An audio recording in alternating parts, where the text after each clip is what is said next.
Hello, all listeners. Welcome to my SPMA 2P91 ePortfolio. My name is Mike Leditre, and I'm gonna be taking you on this journey with me. So now we're gonna go over the format I'm gonna be using. We're gonna have a get to know me session where I'm just gonna talk about my prior history before coming to this program, and we're gonna have a reflection process area where I'm gonna go over to kind of like how I think when it comes to reflecting on a course like this. Then we're gonna go over the assignments separately. We're gonna focus here mostly on kind of like the PR analysis or like just general overview of the assignments, as the personal brand has its own summary video that is a different assignment, so that's why. And then we're going to go week by week. So most weeks have two lectures, some weeks have one lecture, and some weeks, even though there are two lectures, one heavily favors the other. But I can guarantee you every week there's going to be something. So, but sometimes some lectures are, I feel, we're just us getting information, not us kind of thinking about it, and that's okay because sometimes you just need that information. Sometimes there's no thought to have it. You just need the information. Like for example, you just need to know basic math, and there's kind of like thought behind it, in my opinion. And then we'll have the conclusion, and that will wrap it all up. So I'm 19 years old. I was born in Etobicoke in Toronto and raised in Mississauga all my life. I am a Port Credit Secondary School graduate. Went there. I went through the SciTech program for about 3 years before dropping out to do more different types of classes. Like I took law my final year. I right now I'm a second year SPMA student. I'm on track to graduate in 2026. And throughout my life, I've played soccer, track and field, volleyball, basketball, and softball, all at different levels, ranging from recreational to competitive. I'll say the most competitive I've played is high level soccer, rep soccer. I played till the age of 15, and I played on my school soccer team, which we were quite high ranked up there in our region. We went through playoffs multiple times before I joined, and the 1 year I did play, we did go through playoffs. Other than volleyball, basketball, and softball, I played through elementary school in tournaments for the school. I am a soccer and F1 super fan. I'm a big fan of Liverpool. I've been a big fan of Liverpool since 2007. It kind of started when my cousin would send me Liverpool memorabilia from his time in London, as it was also his favorite team. I'm also a huge F1 super fan. Favorite driver is Checo Perez. Favorite team is Red Bull, so I'm one of the few people who actually enjoys 90% of races these days because either Max wins, Checo wins, or then we get maybe an interesting race. And right now, I am an active part of sporting organization right now, as I'm a game crew member for the Toronto Argonauts. As you can see, is a picture of one of my Instagram stories. I like to post after we catch a nice win, and that was when we won in about, if I remember correctly, early September, and it was the one that we clinched playoffs. So that's why we have playoff down and the huge dub. We're gonna go over the reflection and the portfolio process. So this right now counting is gonna be my fourth portfolio. Like I didn't mention beforehand, but for elementary school I attended a IB Catholic school, the first of its kind in my region. So we so I did a portfolio in grade 5 as the end of that was the end of the primary program. I also did a portfolio in grade 8 when I graduated. That was the end of the middle years program for the school. So when you're leaving the school and you're moving into a new program or you're graduating, you do a portfolio. And then obviously, last semester I had Professor Olin, so I did another portfolio there. And then this will be my fourth portfolio. And personally, I've always found them quite hard for me. I find it quite hard just to write stuff down onto paper, to write my thoughts onto paper, just because I feel like my head's on a swivel. They're very scattered, so they're not very congruent. My thoughts, I feel like me when I take a topic, it kind of the topic becomes the center and everything jets out towards it and it connects like a web, sort of like a mind map. that's one thing that's what and that's I think the best way to describe it is a mind map. And I feel like maybe that's one of the reasons I'm so good at creating, say, mind maps for courses and stuff like that. But like I mentioned, I like to relate outside a lot. There's going to be a lot of relations to stuff I'm passionate about, like for example soccer. There's passionate to video games, different types of you'll see the I'll be able to relate to certain things that I witnessed in my lifetime compared to stuff, let's say, Professor Olin talks about, who's a little up there in age. No offense, Professor, but honestly, that's how it's gonna be. So for me, it's gonna be kind of sort of like a picture collage. We're gonna have about 3 or 4, I think max is maybe 5 pictures on a slide, about a week, and we're gonna just talk about that week from those and using those pictures as jumping points, for example. So now we're kind of here to pre-course feelings, and we're gonna get those out the way first. So honestly, I was more excited than I was for, say, sport marketing, which is the course I had last semester with Professor Olin, and that is honestly just because personally I am more invested into PR than compared to the I would say the science around, or like the study of marketing techniques. Also, I feel like I felt less pressure than I do now, not not doing this and doing the course as a whole, just because it's not a mandatory course. This is a course I chose just because I had the interest. So I feel there's less pressure on me to succeed. Yes, I still want to succeed, but there's less pressure there, as it's not something that I was mandated to choose. So I'm choosing something that I have some type of passion and drive already there. So I feel like that takes the pressure off it and makes it feel easier for me. So now we're going to discuss some of the assignments we had 2 assignments, obviously, which would be the personal branding and the PR analysis. I First off, I am compared to marketing, I am a big fan of only having one group project. Personally, I do not like group projects in university just because I feel like all of us, yes, we all committed to this course at this time, but we also didn't. But also, a lot of us have outside commitments outside that time, and group work unfortunately gets in the way of certain commitments, and then always you feel like you're always either letting someone down or someone else is letting you down. So that's one of my big pet peeves about university group work. That's not a personal thing against this course or professor. It's just something about group work that I've never enjoyed about in my 2 years of university. But I understand why it is assigned, why we do it, because we have to prepare for ourselves when we go into a professional setting. That yes, I personally believe it's less likely to happen in a professional setting because most people, I think the time that we were given will be given in school, in not in school, my mistake, in the work day to complete that work, and also people are motivated. I feel more in the workforce because there is more of a financial compensation there. So that's another thing.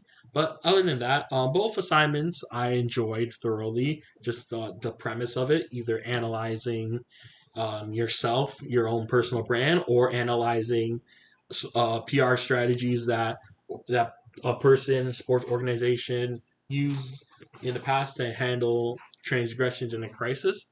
So I felt that that was very enjoyable as we use the skills that we learned in class.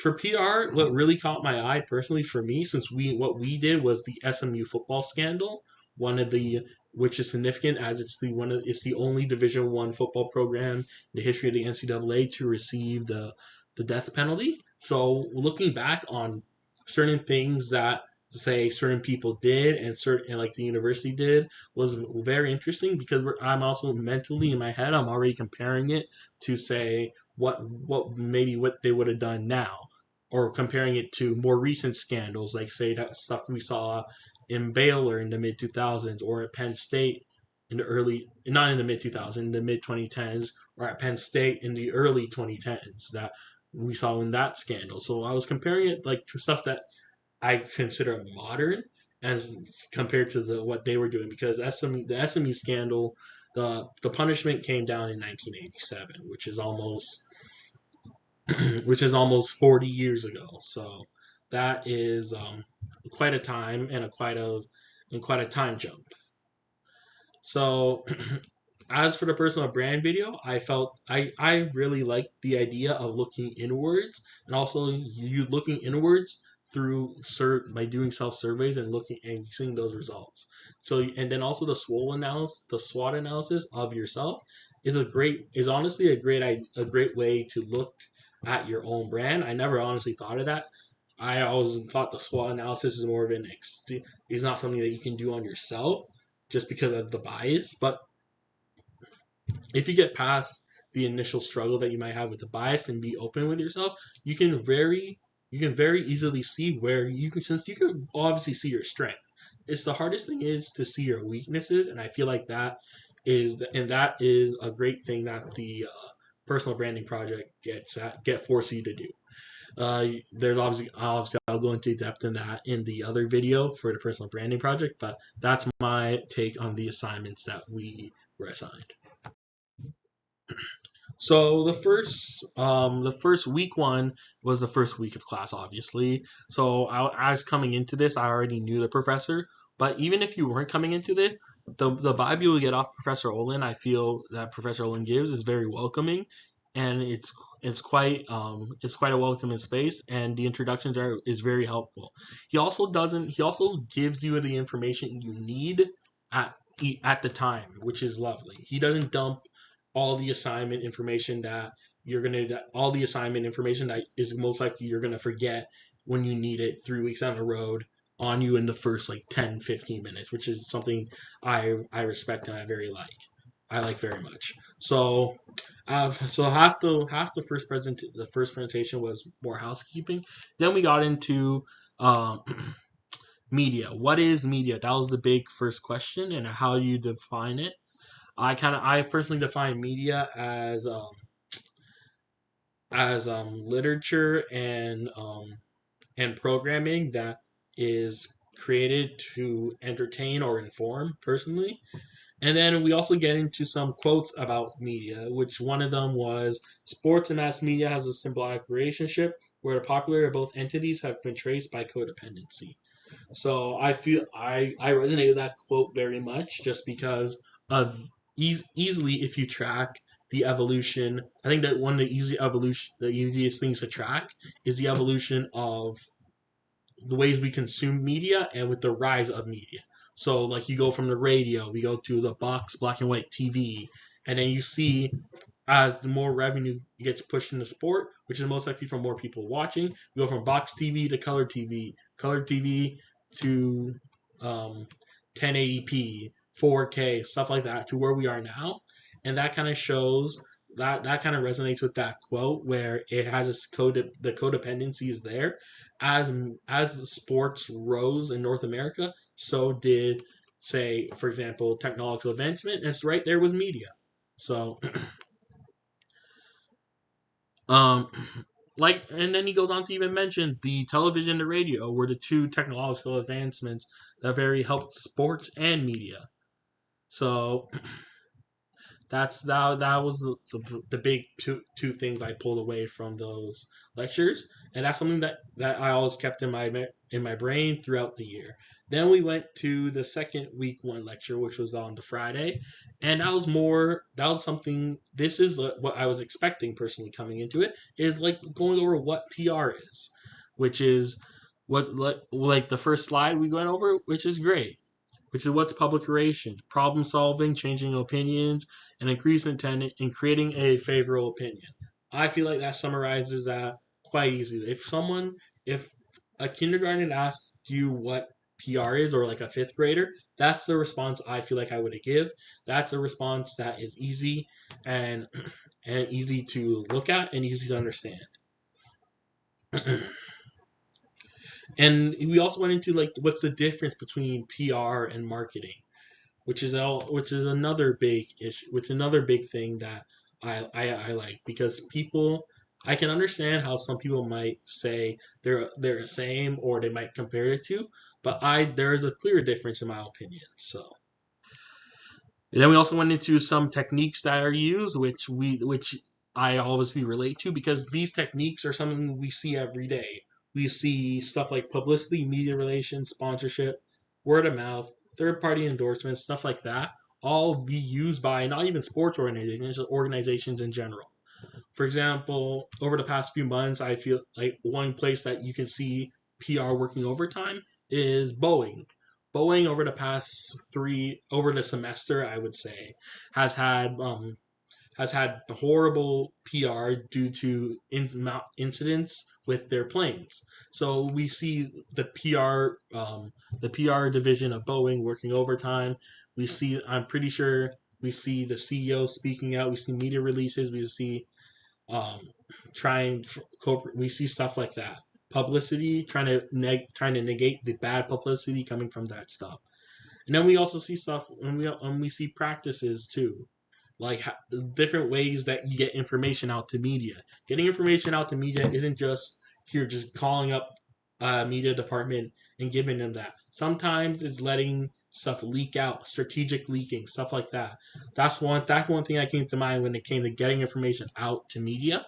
And the reason I thought of that is because of say FIFA. And you're going to hear FIFA a lot in this reflection. I'm very passionate about it. I've been playing FIFA since I was 6 years old, so I am quite versed in it. My godmother's brother, he works for EA Sports, so you're gonna hear a lot of FIFA in this reflection. And FIFA has a quote unquote leak problem every year where people find out players that are coming beforehand. Some people have, and I personally, in my opinion, and opinion of other people, feel like EA lets leaking get to a certain point, or if the leaks are say about certain content, they will let it slide. They won't do an investigation. They won't look after a suspect. But obviously, if the leak is like damaging or something like that, or some big thing that they want to keep under wraps, then you might usually see a crackdown of an investigation, them kind of sending cease and desist for people posting it, stuff like that. So I feel like that's one way that I related to it. And obviously, the stakeholders I play a vital part in PR because stakeholders are people that can range from people like chairs of a sports organization board, the president, the coach, the players, all the way down to the spectator. So there's different, and so they will receive and manufacture PR for different reasons. For example, spectators and like supporters of a team are more of on the receiving end of PR that is created by, say, the uh, by the clubs and the chairs and the coach and stuff like that. And that is my summary of week one. We're gonna move over to week two.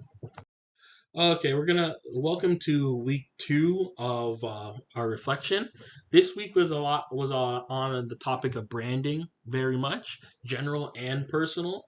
So both of these are like carefully crafted things for an athlete and a sports organization. So a brand is highly valuable. We all know this certain thing. For example, NIL evaluation is a part of that evaluation that goes into it. Isn't just the money that you are going into that you're getting paid there. It's the value that that future people might pay you. And that NIL evaluation, that's a great. I feel like that's a great example of branding. For example, a brand can be defined by many things: a catchphrase, name, logo, person, stuff like that. So it's very articulate, and people study like pay researchers and pay like scientists to study this type of stuff, which I find very interesting. And leads into kind of like psychology, sort of like what will get the best response out of our target audience. And like here we have some few at the bottom we have Messi and Ronaldo and Caitlin Clark. All three individuals have a very curated brand. We see, for example, Messi. I would say out of Messi and Ronaldo, I'll say Messi's more family friendly, as say like Ronaldo's more sex appeal that you can say like stuff like that, and that can be evidenced in the branding ambassador in the branding choices that they make. For example, Ronaldo has appeared in multiple um undergarment commercials in the past and stuff like that. And like you see that with Caitlin Clark, with the rise of women's sports in the past few years and the rise of women's college basketball, she also has to curate a brand. And that's going to be, and for her to do that at her age is very impressive, even though she's having, I would assume she's having help, say, from other stakeholders, like maybe an NIL representative, her school, obviously, to make sure she doesn't violate any NCAA principles. But now we're seeing that athletes have to brand themselves younger and younger. And that gets into personal branding. And personal branding is very, very easy, is very, very hard to build, but very, very easy to destroy. And I personally always thought of it as person as a personal brand is something you can always add, but you can never take away. Like you can always add stuff to your personal brand, but you can never take away the stuff you added. That stuff is always gonna be a part of your personal brand. And I think the best situation in the recent months is the Corbin Albert situation that has happened the past few weeks. If you don't know, Corbin Albert is a midfielder for PSG in the French league, in the women's French league, and she's a U.S. midfielder. She played at Notre Dame. She's quite young, and recently, in the past few weeks, was discovered that she liked certain posts that were considered to be if I forget, I'm sorry for the word, transphobic. That was considered to be transphobic, and she also liked posts about former U.S. Women's player Megan Rapinoe, quite famous. And in Megan Rapinoe's final game, she injured her ankle, and Corbin Albert liked posts like that, like the post making fun of her. So that is something that has been added to Corbin's personal brand. She's since apologized for those incidents, but there is a raging belief that she has been branded, her athletic brand with say U.S. soccer is damaged just because if you don't know, the U.S. women's national team takes a lot of social and political stands compared to say the men's soccer team or any men's soccer team in the world for that matter. They take a lot more political stands, which is an aspect of that you might see in women's sports compared to men's sports. And they also take a lot of political stands that don't align with what Corbin liked, so that might stain her for the rest of her time with the national team. Also, liking posts making fun of a former teammate that a lot of say your coworkers worked with and is still in high praise of is not the best look, and I'm also going to stick with her brand, and that's also going to stick with her brand in regards to fans. Recently, she's in the squad recently for the She Believes Cup, and she came on and she was booed by her own fans, obviously for the stuff. So it will take some time to repair, but that's always going to be part of her brand of what she did. And that wraps up week number 2 of my reflection. We're going to move to week number 3. Now we're on to week 3. Week 3 was, in my opinion, one of those lectures I was talking about earlier where it's a lot of content that you need to know, not a lot of thinking. But there are still some think pieces you can get behind. Just like the Nexus driven, I feel like is a breakdown of stuff like that.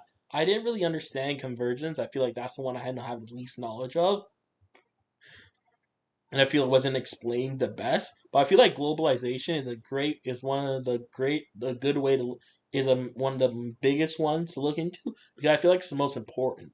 Because with globalization, with the internet and stuff like that, and more easier ways to travel, we're seeing an expansion of fan bases from the region to the world. Like for example, in the English Premier League, usually it support for teams for correction, not English Premier League, the English football pyramid. It's regional support. You were born here, you support. here. You were born on this side of Merseyside, you support Liverpool. If you're born on the opposite side of Merseyside, you support Everton. If you're born in the middle, in the like the kilometer stretch between the two stadiums, whatever's closer. But that's how it kind of worked. So with globalization now, and with people being able to view different teams all over the world, not just their local teams, they find more connection in another team, and they can become fans there. For me, I mentioned earlier, I became a Liverpool fan because my cousin was sending me Liverpool merch into Canada. Same way I kind of became a Seahawks fan because my cousin who works for the RCMP, he was stationed out in Vancouver. Vancouver not far from Seattle. He used to go to football games all the time. He sent me my first Seattle Seahawks hat, and then I fell in love with Seattle Seahawks, and that's been my team ever since. So stuff like that. With globalization, you also see preseason tours where teams go where like a team like Liverpool, for example, is coming to the U.S. This summer to play part of their preseason tour warm up games so that fans that are in North America can see them live comparing to all we have to travel. So that's another thing. And then a great thing I think that went over was live commentary. I feel like that is an underrated section of sports communication as it does say prone to errors. I believe it live commentary for sports, like the sports I watch mostly, is F1 and soccer. Live commentary in both those sports either enhance the experience, bring the experience that can bring like a race. A great commentary can make a horrible, like very boring F1 race into a 10 out of 10 race. And same thing for soccer. A very still nil-nil draw can be enhanced by the commentary, but also the opposite effect. We can have a 4-3 Champions League Tuesday night bout, and the commentary crew is not good. Like no offense to Martin Tyler, but I think he's past his prime. If I hear Martin Tyler commentating a soccer match, I just know the commentary is just not going to have that pizzazz that he used to have.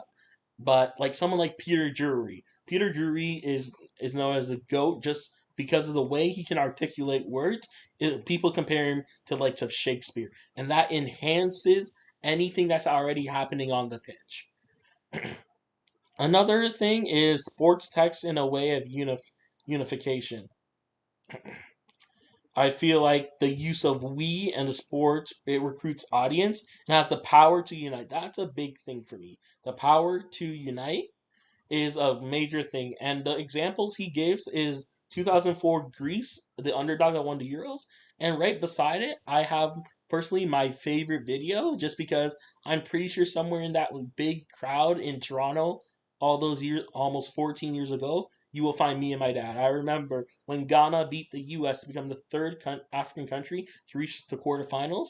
We went to Jane and Finch where my aunt had a shop, and it was a huge block party of Ghanaians celebrating, and that was like the national pride and the power to unite for bringing in the Ghanaian community into it, and it's not just limited to Ghana. If you were in the GTA during the last European Championship, every time Italy won, Midtown Toronto and Woodbridge, right outside Toronto, would be full of streets of Italians honking horns and celebrating. And they did that for every game they won, all the way up to the final, which it shows how sports unifies everyone and can bring people together and help. That's going to be week. That is week 3 reflection, and we're going to move on to week 4. Week four's main 2 lectures were based on the ideas of framing and why we follow people. Personally, I had a lot more ideas and like thoughts about the framing one, not why we follow, unfortunately.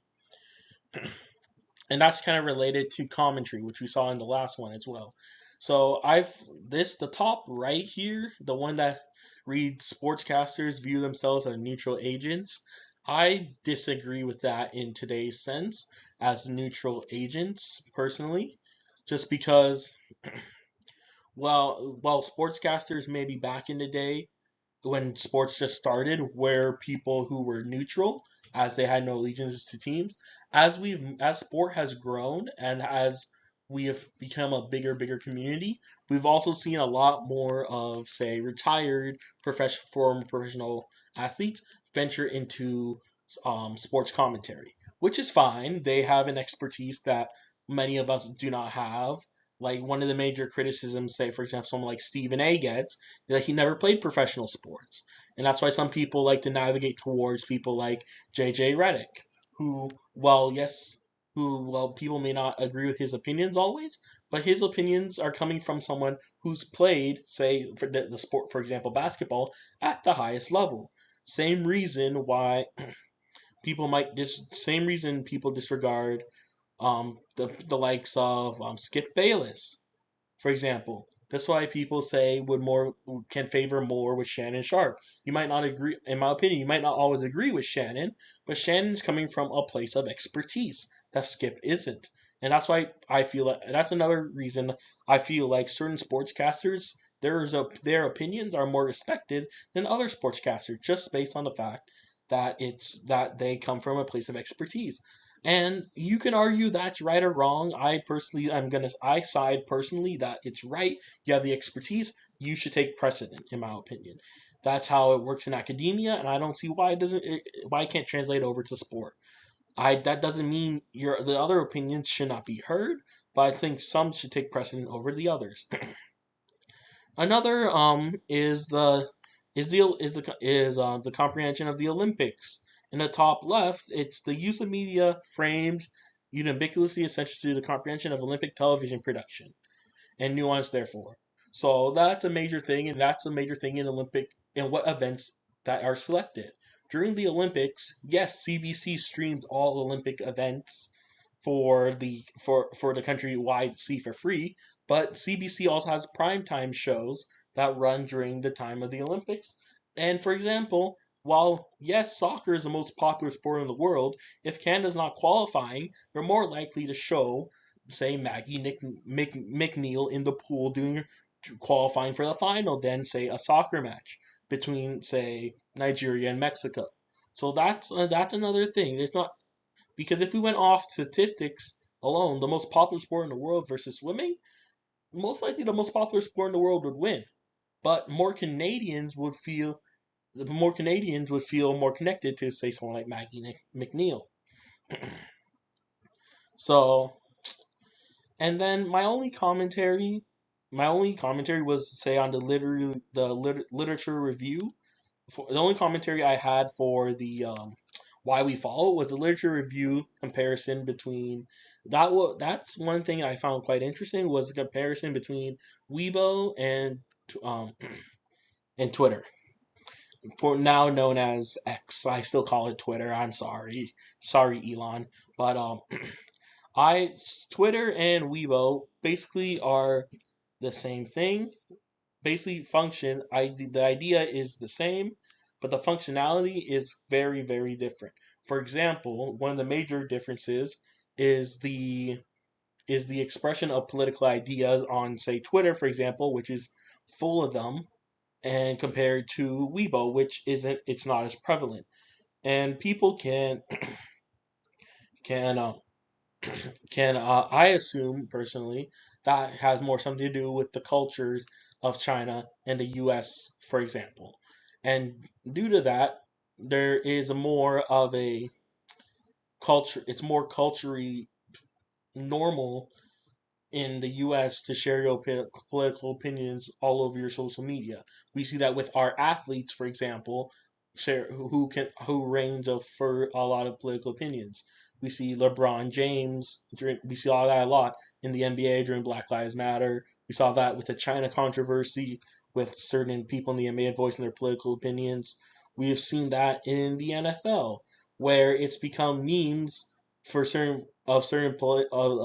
become like part of meme culture because of certain players' political opinion. For example, Nick Bosa, while he has not come out and said he's fully supported Trump, he in the past has pro-Trump posts, which is all in his right. No one cares, but there's a meme of him being a Trumpy, even though he hasn't fully said it, and that's perfectly fine because that is allowed in our social media space for our athletes, compared to Weibo in China, where that is not the case at all. It's more streamlined. They're less likely to share their political views, and are most likely just to say stick to sport. And that will be my wrap up of week 4. And we're going to move to week 5. So week 5 went into sports media and ethnicity and women in sports media. These are like some of my top 2 lecture combinations in my opinion, because the amount of ideas I was able to generate, the amount of things I was thinking about. The first thing, we're just going to go to the top left. We're going to have Serena Williams. Serena Williams, just by existing, in my opinion, is one of the greatest persons to talk about race and ethnicity in sports. I remember watching Richard. That was the movie about her father and their journey into being pros, and seeing some of the discrimination that they face. And it honestly, it's shocking, but it's something that we should all learn about, because they paved the way for other black people, other black girls to come through. And so during her even when she reached the top, even during her professional career, at the height of her powers, she was still being asked questions about her body that other questions weren't asked. She was the most she claims to be the most drug tested tennis player of her time. And even when she retired, we have still seen we will still see people disparage her just because of her race. Recently, even, we saw a Russian official, after one of their athletes was punished for doping, post a picture of said athlete and Serena Williams, calling one natural and calling one saying natural with I believe was quotes. Obviously, you can assume which athlete was which, but she has dealt with so much, and I have a huge respect for her, even though I personally hate tennis. I'm sorry, Serena, if you ever see this. I'm sorry, I don't like tennis. I find it a stuck-up game, but I have very much respect for what you've done and the leading that she's done. And then we're gonna move to the bottom 2 photos. One of the photos is the Black Power salute. Professor showed that in class as an example, and the other one's Mesut Ozil. And the reason why I put these 2 together, because they relate kind of so much, because of the quote that goes beside the Black Power, specifically the stating, "When we win, I'm American, and when we lose, I'm black." That reminds me of the quote Ozil said after the World Cup, when he received racial abuse as blame for Germany's poor performance in 2018. He said himself, when they win, he's German; when they lose, he's black. And I believe in 2018 is where we started to see this discourse in, say, European soccer about African descendant players or non-European descendant players playing for European teams, and the type of abuse they face when they don't reach expectations. We saw this in 2020, not 2020, in 2021 with Bukayo Saka, Marcus Rashford, and Jadon Sancho. Bukayo Saka, who took the last penalty in the Euros and missed, receiving some of the most vile abuse that I personally ever witnessed. I remember going into his comment section, and it was just filled with monkey emojis. That's the nicest way you can put it. It was disgusting, and it's created this conversation around how sports media perpetuates it, because, like Ozil said, in the German media, when they win, they're German. The whole team's German. We're all celebrating our differences. When they lose, it's his fault. It's the Turkish guy's fault, or whatever. Or say it's the Ghanaian's fault if it was a mistake from Jerome Boateng or whatever. But that created But I believe that quote about the Black Power salute and the Ozil quote in 2018, those are easily connected, because they perpetuate the same message. And the Ozil quote especially started a conversation in European soccer, which still goes to this day. Then the other lecture was women in sports, and there was this big question and it was this one. Have we reached a watershed moment for women? Result in residual portrayal? I believe the answer is not really, and I believe it stems from my personal opinion around NIL. Let's be real, NIL, great thing. Athletes should be finding a way to get themselves compensated. I was a huge fan of someone like Destroying and the decision he made to stick by his gut. And look, while now he's gotten injured, he finally made it into professional football after leaving UCF in 2017 after the NCAA forced him to pick. So I've always believed that that they should get compensated. I always thought that one of the main thoughts I had about NIL was that the way that will happen for dudes and happen for women will be different. For dudes, it will be like quite simple. It will be like a car commercial paid by a local booster or whatever and stuff like that, or um like the pawn shop down there and their jersey sales. For women, it would be more of the sex sells, something that we've seen with professional athletes with say ESPN body cover shoots or whatever, or swimsuit magazine nude shoots, where we'll see instead of them doing just like standard ads, there'll be more sex sells. And we did see that. We I remember the New York Times published an article about Livy Dunn, and while Livy did an interview for it, she was under the pretense it was more about it would be more positive. Instead, the New York Times took shots at her and had people accuse her of using her body to to make some money, which you can argue yes or no, but in the way that NIL is structured for the female athletes, I believe that is the most profitable way for them. So you can argue that it's wrong, but I can't really blame the athletes for making their money like that.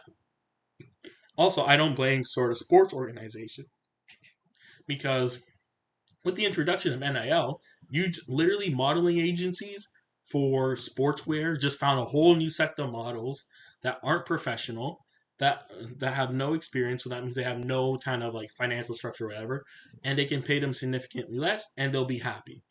That's ideally how it looks. So then modeling agencies can go to athletes who are in shape and will charge less and say, "You want to model our stuff?" And they'll say yes. So, while yes, the sex sells, the sex sells can affect the portrayal. I don't believe that's the way to move women's sports forward, and I think I'm right in that matter because even with that is still quite prevalent. We've seen women's college basketball takes tremendous strides, and even with that type of marketing there, because yes, we still have models. Cameron Burke, for example, does a few model shots. I'm pretty sure, and I'm pretty sure Haley Van Lith has modeled and modeled on at events. So I believe that it's not the only way that it's not the way that its portrayals change. It won't move women's sports forward, but I believe if the portrayals change, the women will lose a stream of revenue that has been help that most would agree they would like to have. And that will wrap up my week 5 review. And now we're going to move on to week 6. Okay, so week 6 had obviously 2 lectures, and it dealt with branding and social media and esports.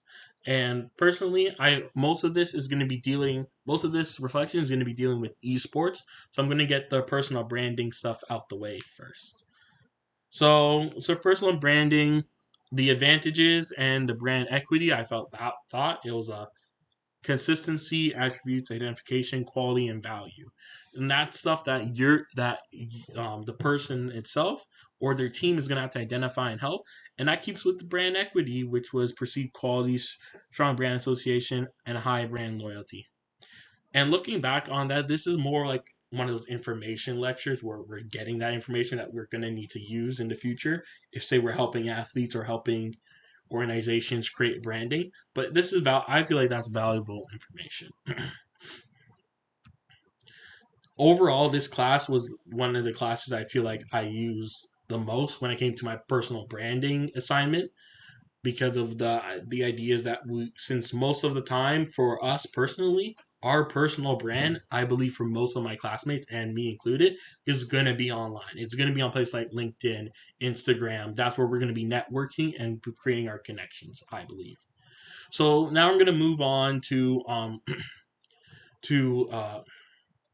esports, which was the other lecture, and I felt like this lecture was right up my alley.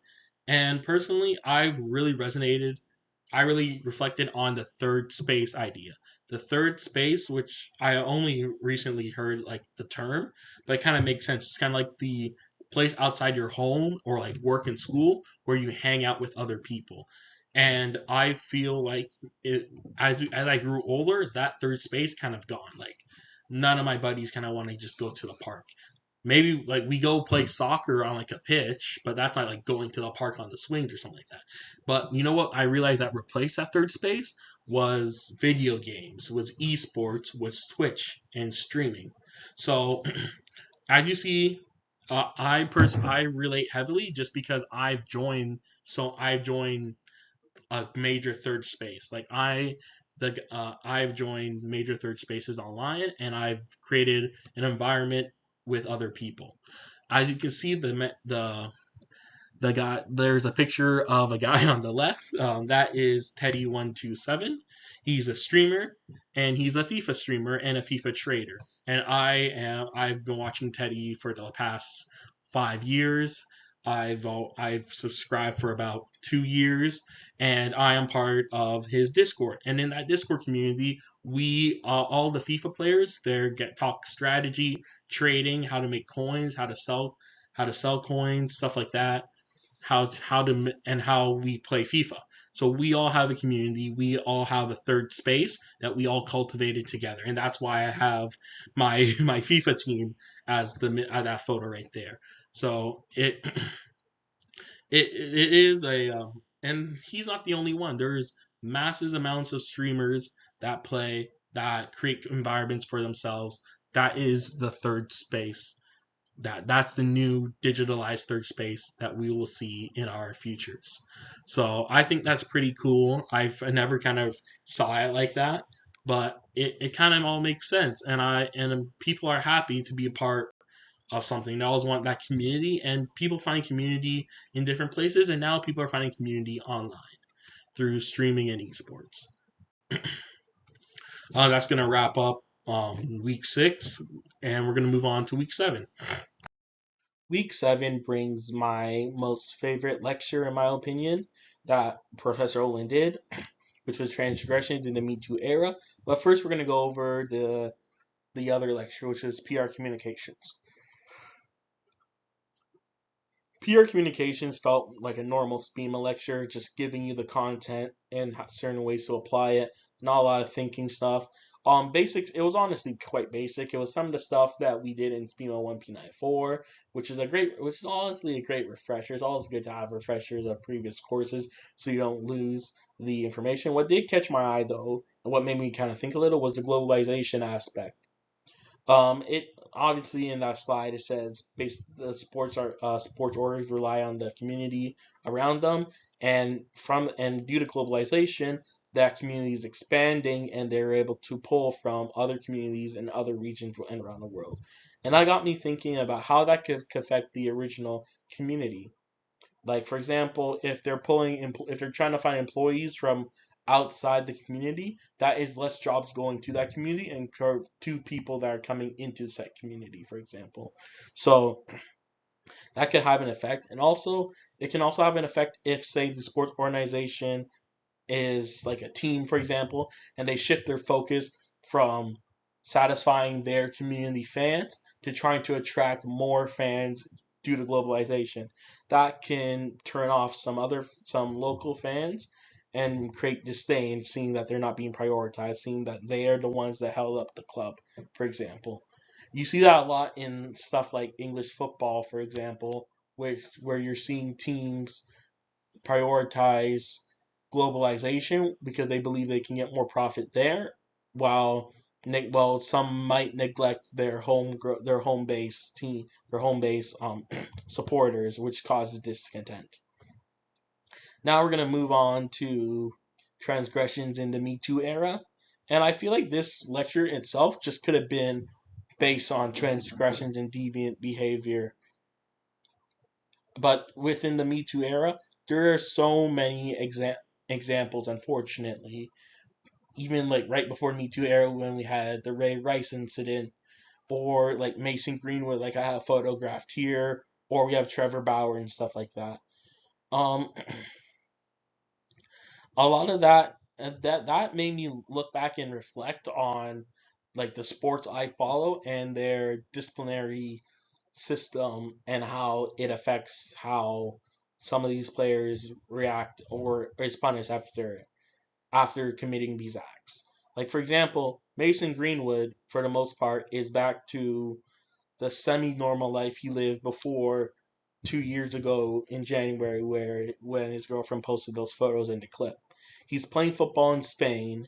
Yes, he might get booze. Yes, he might get chipped at, but he's still making the money. He's still playing football, and he's out of prison. That's perfectly fine. Compare that to someone like in the NFL, for example, where Mason Greenwood did not face any suspension from his league, the government body at all. Compare that to Deshaun Watson, who had 30 accusations of impropriety of sexual nature, and he got 11 games suspended. Now, 11 games enough? In my opinion, hell no for what he was accused of.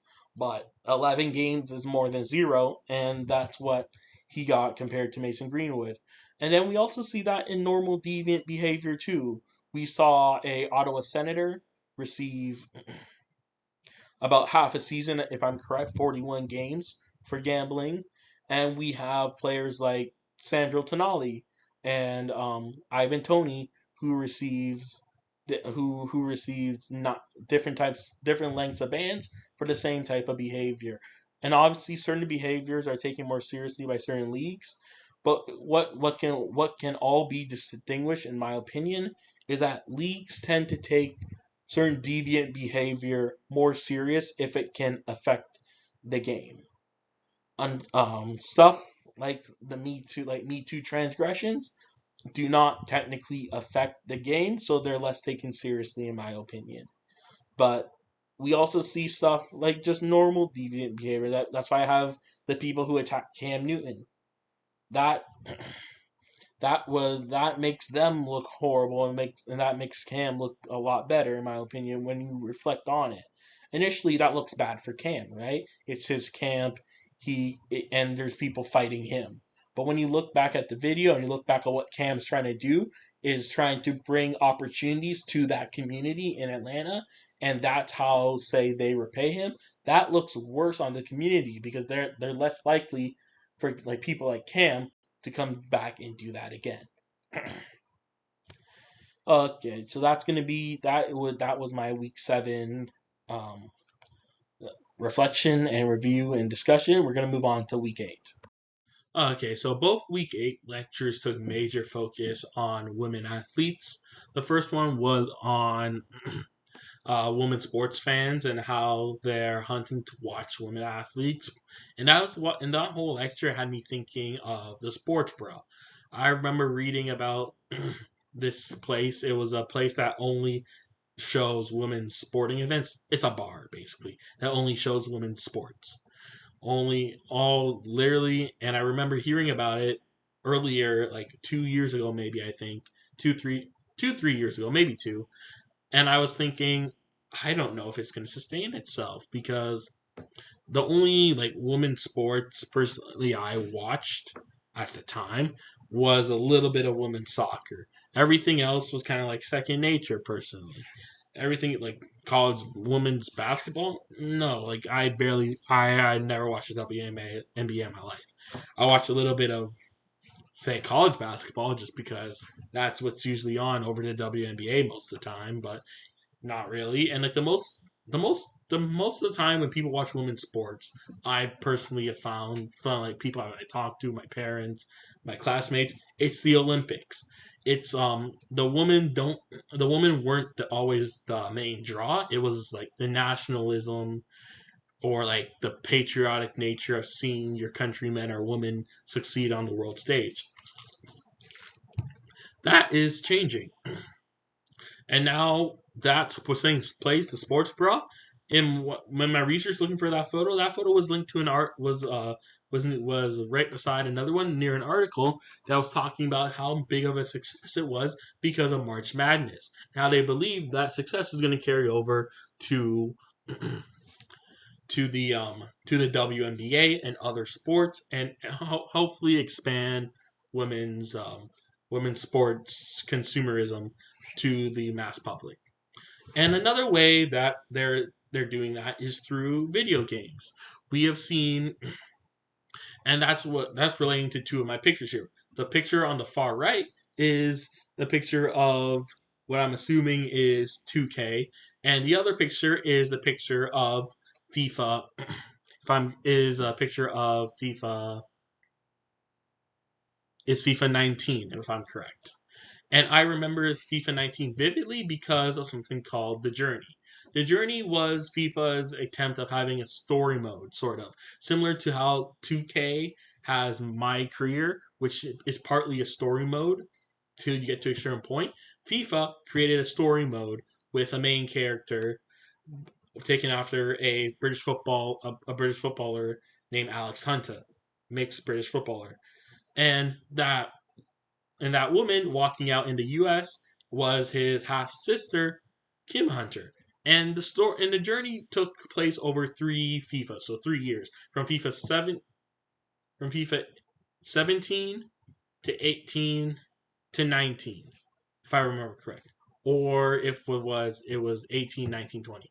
It was one of them, but it took place over 3 years, and in the final FIFA, we were allowed to play as a women's footballer. And that was the first time to my knowledge, a major sporting game allows you to play. And fast forward to today, EAFC 24, which is because FIFA and EA Sports departed ways after last season, is the first FIFA to add women into their multiplayer main game, which is Ultimate Team. If you don't notice, that is Federica Rofo. Federica Rofo plays for Barcelona. You might have noticed that card before because that's the same card that's in my midfield in the team I showed a few slides ago. And I believe stuff like that is a great way to push the change in culture that we need to make women's sports more accessible.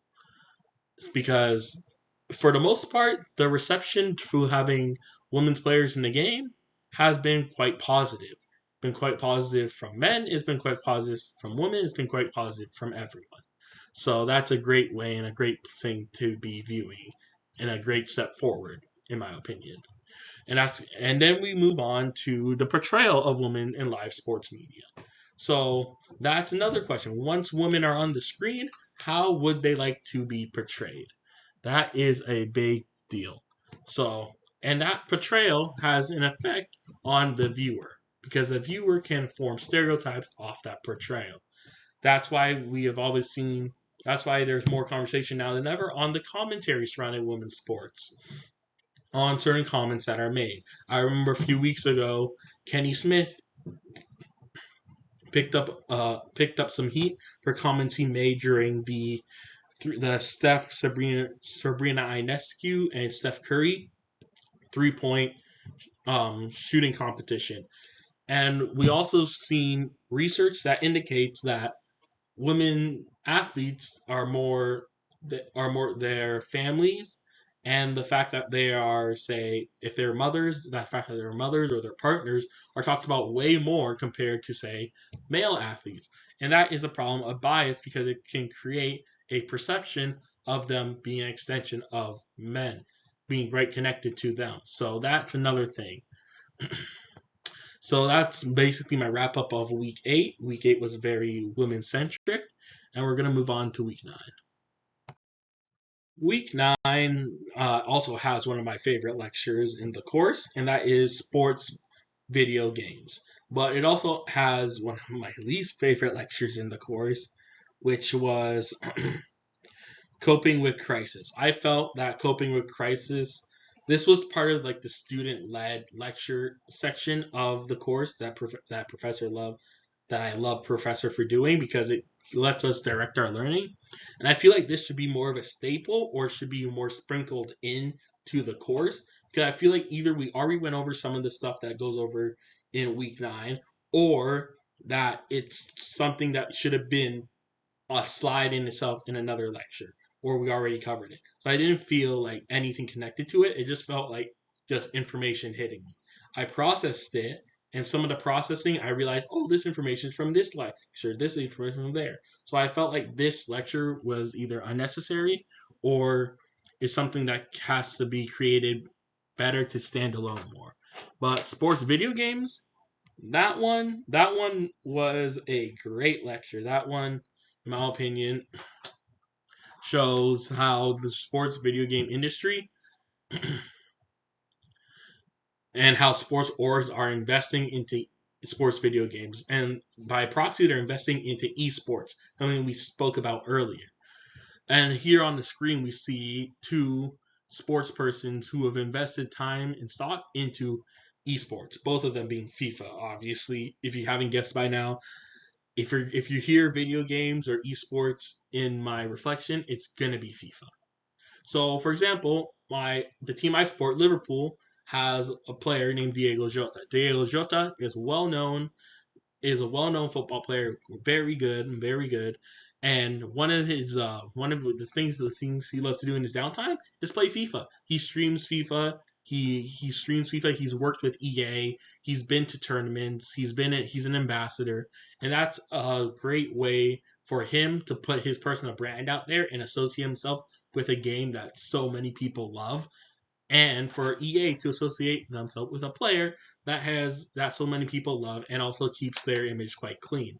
Then we also have people who are not in, say, the sport of the video game they play. Max Verstappen, for example. Max Verstappen is a well-known FIFA player and a person who loves FIFA. He's joked in interviews about what he's going to do with his time off. He says FIFA, what he's going to do with his prize money, extra FIFA points. He's played FIFA. He's sometimes played FIFA in the middle of his race weekends, and it's a great way for him to associate with branding himself as someone who loves FIFA, and that goes into it. That helps with his brands and his F1. Obviously, another great thing is that can also help him with his marketing. He recently did a Heineken commercial. If you don't know, Heineken is the official sponsor of UEFA Champions League, the biggest European football competition in Europe.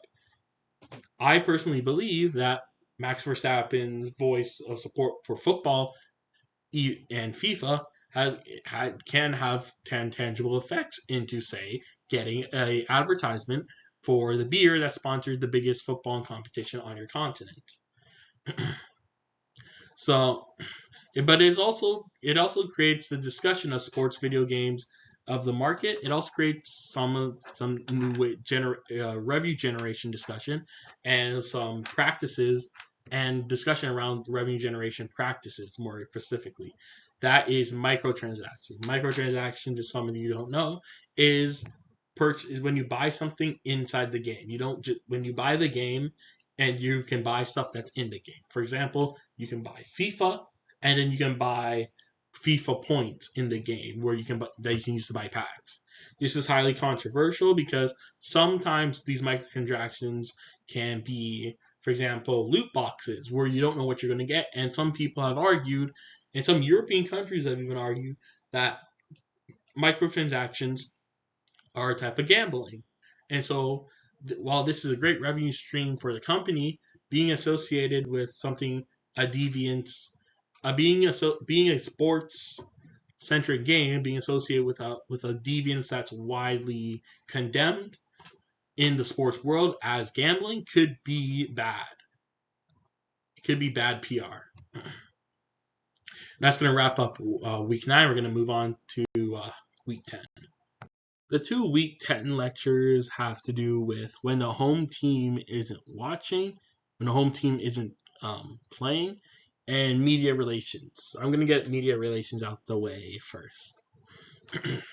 So media relations, we at the end of the class, I remember we went over in summary what media relations were. And basically we went over with where the saying is the ultimate goal of media relations is to help the organization get more positive media coverage.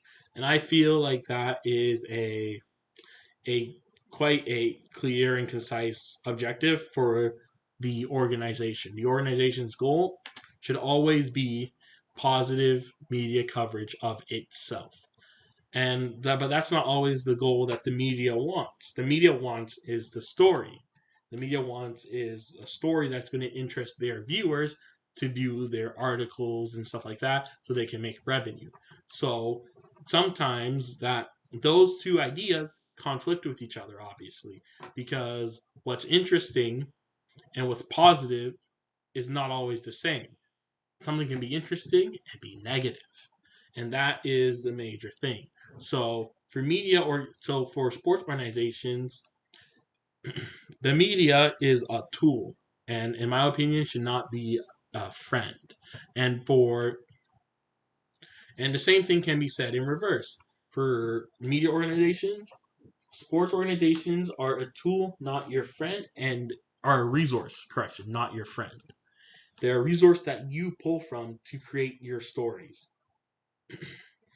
And like you can pull from them in many ways. You pull from them in press conferences, interviews like I have here, and stuff like that. Now we're gonna move on to to the second one, which is correct. The second lecture, which is the home team not featured. This can also be. I feel like this lecture can also be named like nationalism, just because I feel like a lot of these issues fall under nationalism. That's why for the picture farthest to the left of the slides, coverage of mega events over one nation is likely to be distinctly different than the neighboring country, and that's obvious. One great example, I'm pretty sure that hurts for me to think about, is the 2010 World Cup, which saw not just a nation, but a whole continent have a different view than, say, from a country. When Luis Suarez handballed it off the line against Ghana, breaking my heart, I'm pretty sure he was hailed as a hero in Uruguay, where in Ghana and the rest of Africa, he is a villain who, for the most part, can barely step into the continent. Let's be honest here. Correction, if he steps into Ghana, he is in for a hell of a time. Let's be honest here. So that's always another thing. And then one of the funniest ones I could think of is I remember back in the Qatar World Cup when South Korea lost 4-1 to Brazil, which, yes, South Korea and Brazil are on different levels, obviously. It was notable because North Korea, obviously a clear rival to South Korea, North Korean state TV aired the first ever South Korean football game in a show which would a 4-1 drubbing of Brazil. So usually if you lose by 3 or more goals, it's considered an embarrassing loss in soccer. So for North Korea to show that an embarrassment to South Korea, that is a way that for them, in my opinion, to rally their countrymen behind the belief of superiority that they have, for example. And another thing is with the whole lecture being a discussion on when the home team's not playing, both sports that I follow deeply, both would be a great case study in this. As like, for example, Formula One went 10 years without a Canadian on the grid. Jacques Villeneuve's last race was in 2006, and then we had to wait over 10 years, 11 years exactly, to 2017, where we saw our first Canadian in 11 years, Lance Stroll, take the grid. And in that time, F1 coverage, anyone would assume would be very, very different in that 10-year gap compared to when we had Jack Villeneuve and Lance Stroll on the grid. And obviously, nationalism plays a big part in that. And the same thing can be said for soccer. Soccer in this country is not covered through a Canadian, for the longest time was not covered through a Canadian perspective, but covered through different ethnicities that lived in Canada. Most of my friends in elementary school, when we were watching, say, like the Euros or the World Cup, was cheering for where their parents came from. I cheer for where my parents came from. I'm a Ghana supporter. I will always support Ghana. That is not going to change. That has always been the norm in Canada because Canada hasn't made a World Cup. Didn't make a World Cup. Only made a World Cup. Correction. Canada only made a World Cup for the first time in my lifetime in 2022. The longest time, Canada just wasn't a soccer country. You just cheered for your ethnicity. So that I feel like Canada at the World Cup would be a great case study in how the shift from when a mega event takes place of that magnitude and your country is not taking part compared to when it is taking part. So that is my week 10 discussion, and we're going to move on to our final week. For my final review, I'm combining weeks 11 and 12 as for the most part, the second week 12 lecture was just review of the course, and there was only one week 11. So the last two were crisis management and social media strategies. In my opinion, I feel like these two lectures should be staples of the course. I feel like they were that good. They felt that they had enough content to become staples of the course, and I feel like that is something that should be done, in my opinion. So I feel like this should be in the earlier stages of the course, and especially because it comes with information like in crisis management, for example, it came with information like the image repair theory and the crisis communication plan. I feel like these are like your bread and butter of PR management or PR communication. If you do not know how to create or how to manage a crisis communication plan or the idea of image repair theory, you're already dead in the water when it comes to PR. And I feel like when I look at a crisis communication plan, it has everything that needs to be there, and I kind of relate to it like an EAP that we learn, like EAPs, like emergency response plans. Though that's how I kind of related to them.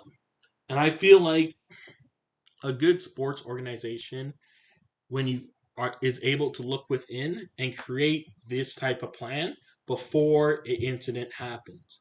It doesn't have to be one for one. If say X incident happens, this is what we do. If Y incident happens, we go to plan Y. You can have that, but I don't think that's necessary, in my opinion, when you look at it. I feel like if you have this type of if you have plans like these, all you need is like a generic plan that is I feel like is adaptable to situations. You have a generic plan that you can toss at any situation, change a few tweaks, and you got a plan to navigate the storm. And then another thing I wanted to look at, I felt really connected to is the idea of the image repair theory. I don't really agree that personally just you can rebuild your legitimacy by effective communication. I feel like we've seen like sports organizations.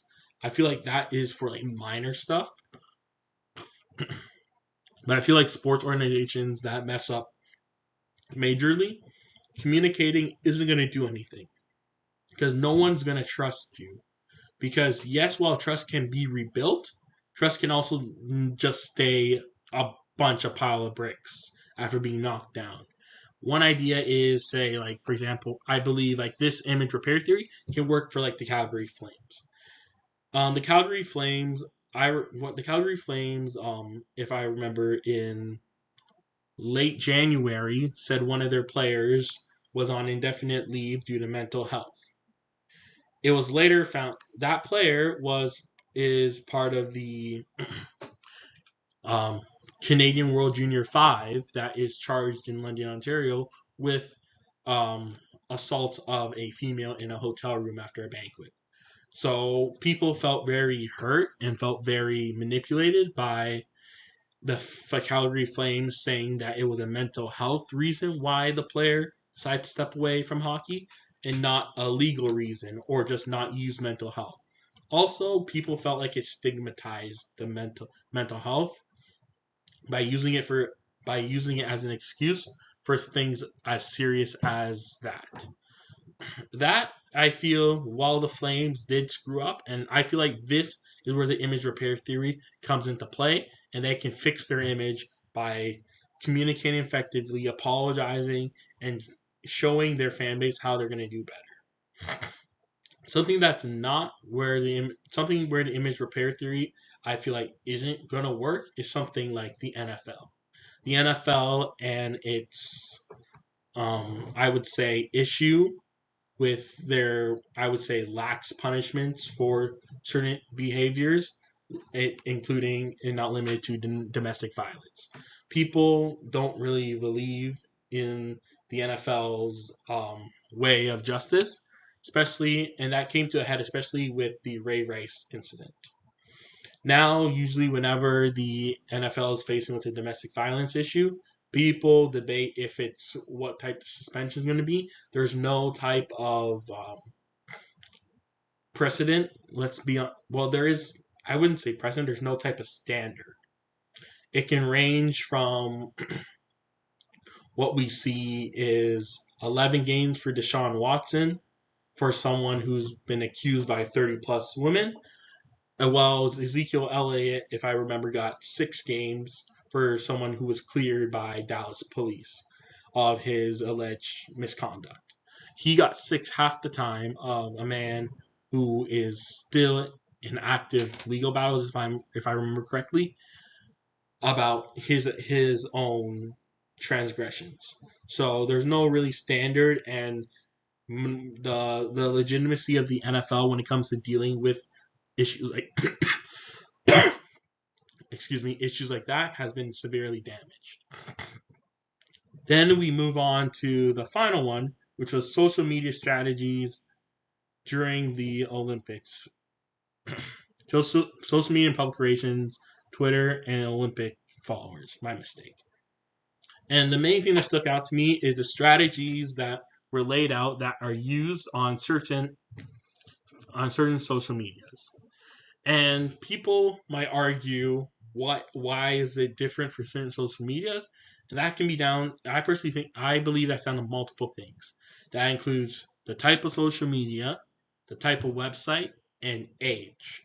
That's the main 3 things. The one I really want to go into is age, for example. Like, for example, what you're going to post on Facebook is not the same you're going to post on Instagram, because the people that are Facebook users, not Facebook, have Facebook's account, because I can get most people my age have Facebook accounts, but are not active users, for example. The things you're going to post on Facebook should not be the same things you say post on TikTok or Instagram. Obviously, for example, some of the things you list on Facebook features that you can use.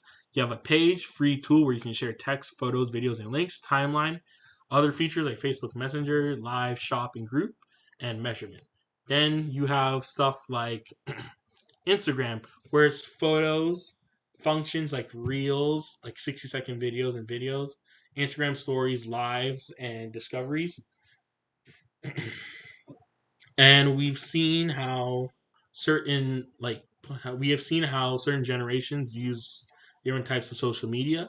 We have seen a lot of the older generations stick to the standard type of social media, and we've seen the younger generation be more free with it, being on like stuff like live streams, stuff like that. Live streams, talking to fans, asking questions on Instagram, stuff like that. I think, for example, what comes to mind when it comes to younger generation live streams, Paige Beckers and her teammates were always on live streams answering questions, and that was their interaction with their fan base. However, one of the major things that always came to mind is they always have to stay a standard of professional. I've seen teams, in my opinion, slip below that standard and cause their own crisis. For example, um, there's been discussion in like Formula One circles on how Formula One, the actual TikTok page, and say like Formula One admins treat their drivers similarly to how fans treat their drivers, which some of the fans are quite uncomfortable with, as they feel like there should be a certain standard of professionalism. One of the most notable examples would be the Seattle Kraken and TikTok, where the Seattle Kraken were posting a certain type of TikTok content, and because of that content, they got a certain type of comments and one of the wives of, say, the players went online and said they did not like those comments, and it created a media firestorm and stuff like that. So I always believe that you must stay professional, and with these strategies, some of these strategies are unorthodox. Some of these strategies 20 years ago we would not call professional, but there always has to be that remembering that professional standard must be maintained. So this is my conclusion for my portfolio. I hope all the listeners enjoyed my opinions and my reflection on the course and the content. Um, in conclusion, I love this course. I love the content. I love the professor. I love the atmosphere we had in the classroom and how open it was that I can talk to some of my to people there. I love the delivery options are always amazing with Professor Olin. He makes it quite accessible if you cannot reach class for a day or a time. He always makes it accessible. And this class has honestly increased my interest in PR, and it's created and honestly increased it to the point where when I'm looking for internships, I think I have to have PR down as an area I'm looking to get an internship in third and fourth year. So it's something that I will always remember. This has been a great course. I thank everyone from, like I said, my classmates to the professor to the TAs, and I hope you all liked my portfolio.